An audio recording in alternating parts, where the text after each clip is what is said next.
After handling both these watches, it may seem that I'm biased towards the Omega, because I do believe in fact that this is the better watch. However, keep this in mind before coming to that conclusion. I own the Submariner. The Seamaster doesn't even belong to me. So hopefully that cleared the air. Alright guys, let's move on with the comparison. There's been major changes with both these models over the years. In the 2019 Seamaster, it had a complete makeover from the dial to the movement, and everything pretty much changed in some way. The Submariner, on the other hand, has been the same since the update back in 2012. It's important to note that the Seamaster I have in this comparison is a special release with the mixture of grade 5 titanium and ceramic. The last thing I need to note is this Seamaster is 43.5mm, so I won't be emphasizing on the size and materials used to keep things fair in this comparison. However, with all that being said, I will have a full review of this Seamaster. As usual, add your questions down below so I can answer one of them in that video. Also, keep that notification button on so you don't miss it. Now, allow me to start off with the aesthetics first. The biggest thing that divides us all has got to be the helium escape valve at the 11 o'clock, or lack of crown in the Submariner's case.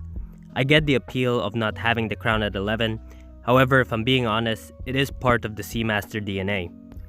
Taking that crown away is like moving the crown on the Submariner to the 4 o'clock position. It essentially loses its charm in my honest opinion.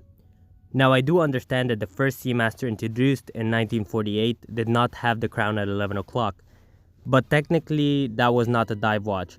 Also, this Seamaster is a tribute to the 1993 model.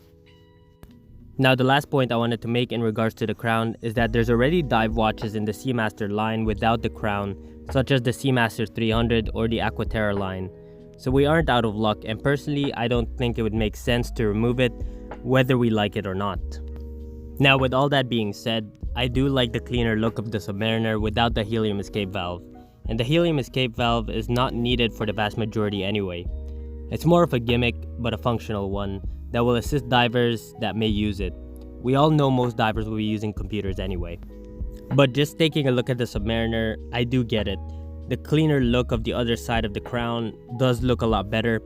However, it is part of the DNA of the Seamaster, that's why I think they shouldn't remove it. Now, the second thing we notice is the hands. The Submariner has the Mercedes hands, which is one of my favorite hands alongside a sword hand or pencil hands. And the Seamaster kept the skeleton hands, which isn't my favorite. I would have preferred them to keep the same shape but not skeletonize it. It kinda looks a little bit tacky to me personally. The coolest thing about the new Seamaster is the return of the wave dial. However, this time it's even better than previous versions. Both watches have ceramic dials. The Seamaster has a laser cut dial, which quite frankly looks extremely cool, while the Submariner has a simple finish, giving it a classier look. The Seamaster utilizes white enamel, while the Submariner uses platinum engravings and white gold. I personally enjoy the color of platinum engravings. That said, the use of white enamel is not only extremely durable, but also makes the dial really pop on the wrist, making the watch's presence very apparent. Now, the Omega has a double-domed anti-reflective coating to really show off that dial and make it virtually look like the crystal isn't even there. While Rolex refuses to use anti-reflective treatment for some stupid reason, restricting us from fully enjoying that dial. Not to mention, anti-reflective not only looks good, but also helps with legibility. The final comparison we're going to be making about the aesthetics, before we move on to the technical comparison, is the bezel font. The Submariner has a very simple, classy look, while the Seamaster has a more modern, dare to say younger font, which really stands out. Now, the color on the Seamaster, it has kind of a white enamel look to it, whereas the platinum engraving looks grayish, which personally I like the platinum engravings more, but that's just personal taste.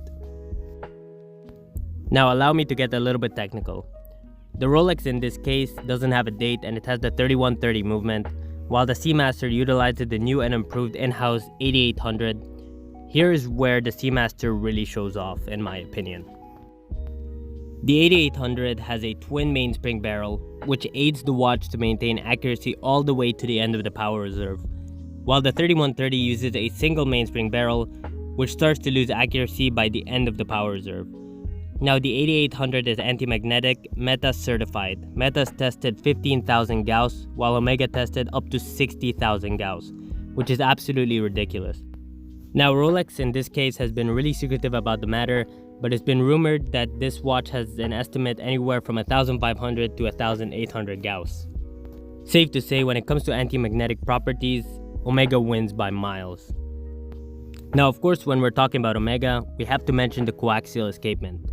The coaxial escapement was developed by George Daniels and Roger Smith, legendary watchmakers, and the coaxial escapement achieves longer service intervals and is more durable, while the Swiss lever escapement is durable but not as good as the coaxial. That gives service intervals for the coaxial an estimate of 10 to 15 years, while the 3130 has the standard 5 to 8 years. Though I think it's very important to note that many have had no issues and haven't serviced their Rolexes for 20 years or more, so I wouldn't worry about that too much. However, on paper, that is the estimate. Actually, while we're on the topic of service, I recently took my personal Seamaster to service, and according to the authorized dealer, they have a fixed price of $550, regardless what the problem is on the watch. Rolex prices depends on the problem, which is fair, but gives Omega service advantage. Also, my Seamaster has been in service for about 2 months now, but Omega updates me bi-weekly through email and phone calls. I have yet to service my Submariner, so I won't comment on their service, but I'm sure you guys will chime in the comment section about that topic. Now, due to Omega not needing a solid caseback for anti-magnetic purposes, they happily display that beautiful movement with an anti-reflective caseback, while the Submariner doesn't and never will. That's fine, because while the Omega does decorate their movements, the 3130 in this case isn't the prettiest movement out there, so I would rather keep it hidden. Now finally, the most important part, you can actually walk into an AD, or in this case Exquisite Timepieces, as they are an authorized dealer of Omega and 40 other brands, and buy a new Seamaster, from regular steel models to this crazy ceramic titanium model. Rolex will only put you in an imaginary waiting list, so you can make your decision there. Now personally, my overall thoughts, I kinda like how the Submariner looks more. It's more versatile, it's more timeless. However, if you're looking for a no-fuss, technical, extremely well-made dive watch, I would go with the Omega. But personally, I do prefer the cleaner look of the Submariner. But with that being said, I already gave the comparison of all the technical data of why the Seamaster is technically the better watch than the Rolex Submariner. But guys, make sure you check out Exquisite Timepieces. They're an AD for 40 different brands alongside Omega, Grand Seiko, Breguet, Blancpain, and they also have a lot of really cool pre-owned watches. Now when you do go over there, make sure you mention Watch Collecting Strategy, because if you mention the channel, they'll hook you up over there at Exquisite Timepieces. So check out their website. I'll have all their links down in the description below. But guys, thank you so much for watching. I would love to hear in the comment section below what you prefer. Do you prefer the Omega Seamaster? Do you prefer the Submariner? Let us know in the comment section below. And guys, thank you so much for watching, and I will see you in the next one.